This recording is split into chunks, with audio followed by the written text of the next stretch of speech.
Hi, I'm Jeff Wall, outdoor educator and wilderness guide. And I'm Nikki Mann, an author turned illustrator, because the cool natural history we were teaching, we found that photos just weren't doing the job. So we wanted to share all the amazing info of the natural world, and I learned to draw. I teach nature journaling on all my backcountry expeditions because it's such a great way to get people to slow down and really pay attention to what's around them. One of the challenges I have is a lot of people are intimidated by drawing. They feel they've got to be a great artist, and no matter what they do, it's not quite good enough. For me though, nature journaling is not about making pretty pictures. It's simply just having the courage to put my pen on my paper, taking the time to observe nature in a really detailed and rich way, awaken my curiosity, and discover something about the natural world and myself. If any of you have ever had that doubting voice in your head telling you that you're not good enough, that you're really not an artist, and so you really shouldn't try nature journaling, well, you'll know what I'm talking about when you talk about the inner critic that lives on our shoulder. So for my success in nature journaling, figuring out how to get rid of that inner critic is probably the most important thing. And so I just like to look over at my shoulder, say, "Hi, inner critic, I see you there, and I know what you're trying to do. You're trying to stop me from learning something new. So I'm just going to brush you off my shoulder and tackle this new thing." So I encourage all of you to try that next time your inner critic speaks up and is maybe trying to keep you from doing something that might be a little bit outside of your comfort zone, like potentially nature journaling. Okay, so there's no rules for a nature journal page, but we just wanted to show you a little bit of what we get out of nature journaling and what we teach when we're teaching nature journaling. So here I have a shooting star, and I wanted to nature journal the shooting stars because they're out now and it's really cool. So I started with, trying to observe more closely, which is one of the most amazing things. Nature journaling makes you curious and you start asking questions. So I started observing my shooting star more closely, and I realized that these were probably going to become the seeds, which I may later collect. And then when I was looking at this, I realized that so many shooting stars are on east-facing ridges, which until I had journaled, I had never noticed. And was there a reason for that, or is that just local? It just gave me some questions, and questions are something we really like to record in our nature journals, the why. We also like to record the date and where we are because we keep these in books, in our notebooks. And so we record that info, and then recorded that it was snowy and this was out early. Maybe it needed instant sun. Maybe that was why it was east-facing ridges. Also heard a song sparrow singing in the background and a high trill of some other bird.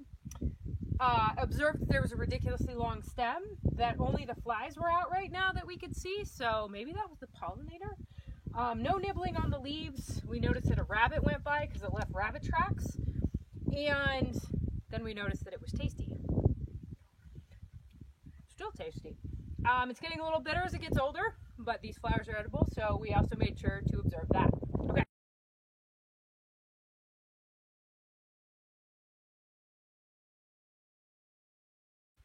Okay, so we're going to go into a little more detail on that, making big things small and small things big. So if you look at the landscape behind you, that's huge. If you get started on your paper, you're going to be like, I'm drawing here, and I got the arch, and now I'm out of room.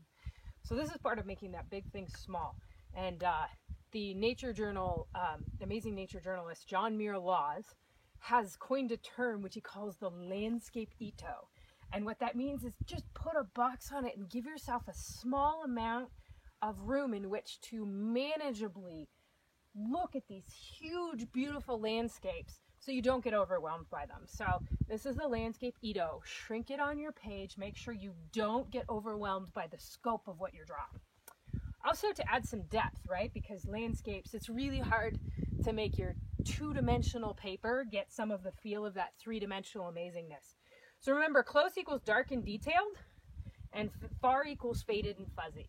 We should be darker and more detailed than those cliffs back there, although they're pretty amazing, so they're probably going to look pretty good in your background too. Also, when you're going into detail, remember, like I'm drawing this, beautiful mourning dove feather. First, for my nature journal, I've actually put it on my paper so that I have it for a record. And then I'm also looking at it more carefully, but this is really a lot of detail to get in. So I'm going to blow it up so I can really expand on that detail and get into what's really happening in this feather. So when you get into the detail, make sure to give yourself room. Blow up that detail. Make small things big and big things small. Okay, so a few more tips for this. One of the first ones is when you're going out and you're getting ready to go run some long distance, you don't just like jump out of bed and go run immediately right off the bat. Same thing with drawing. Remember, you need to warm up and stretch. Don't put too much pressure on yourself to immediately have a great drawing, because that's at least not why we nature journal. We nature journal to be more curious. If we get an amazing picture, great, but we're doing it to observe more carefully. So we also want to take some of the pressure off ourselves to do it amazing right off the get-go. So warm up your hand to brain. If this means you need to do it on the back of a receipt to take the pressure off you, great. If you can do it right in your notebook and you're just going to do something simple, whatever warm-up trick works for you. But remember, your hand to brain connection isn't going to come out of bed and go, wham, we're ready to go. Also, some things for, doing shapes, right? Take some pressure off the shapes. If I want to draw, my bird, I can look at it in terms of the shapes that make up the bird, right? So, my bird is a head, a body, it's sitting at roughly this angle, its legs are sticking off. I add a little bit more detail if it holds still, right? With birds, that can be tough. We'll talk about some tricks for that later. Also, I can look at the shapes around it. So if we turn Jeff's head sideways, we can look at Jeff's head in terms of I would draw his cheek and all that, or we can look at the space outside of Jeff's head, the negative space made up by the plane that we see past. So, and we'll go into a touch more detail on that. Also, do not put pressure on yourself not to do something like trace. I want to get this accurate, so I'm going to trace it, and then I'm going to add detail. There's no cheating in nature journaling. There's no wrong way to do this. So take some pressure off yourself. If you want to draw that leaf, put the leaf on the page and draw it. Maybe you slap it in your notebook too. And then you have a record of what you recorded and the details you recorded and the actual dried leaf. Cool. So now we want to show you a handful of different really cool little watercolor kits from small, medium to large. Great for any situation. This is my favorite backpacking watercolor nature journal kit. It includes the Lita Pocket sketchbook, a mechanical pencil, and a mini watercolor kit. And I really like the Lita notebook because of the soft cover. I can use the elastic to bind my pencil and it doesn't break the spine. My watercolor kit is a mini Altoid container that I have filled with Benadryl pill blisters that I have then filled with the tube paints of my choice. And it's just really handy and travels in. It's also kind of cute. Having great supplies can be a lot of fun, but I want to remind you that for, say, observing these Clark's Nutcrackers, you really don't need anything more than a pen and a simple piece of paper to do a really great job nature journaling. This is our most ultralight travel kit we've made. It's Peerless watercolor paper cut up and glued to a 3x5 card, and a willow twig that's been flattened and frayed at the end to make a paintbrush. So you'll always be ready if you see those coyote pups in the sagebrush that you really just want to take the time, sit down, observe, and really journal and watch their behavior. So here I'm using a bigger kit than Jeff's. This is my size watercolor kit that I use if I'm not backpacking. It has a slightly more complete palette.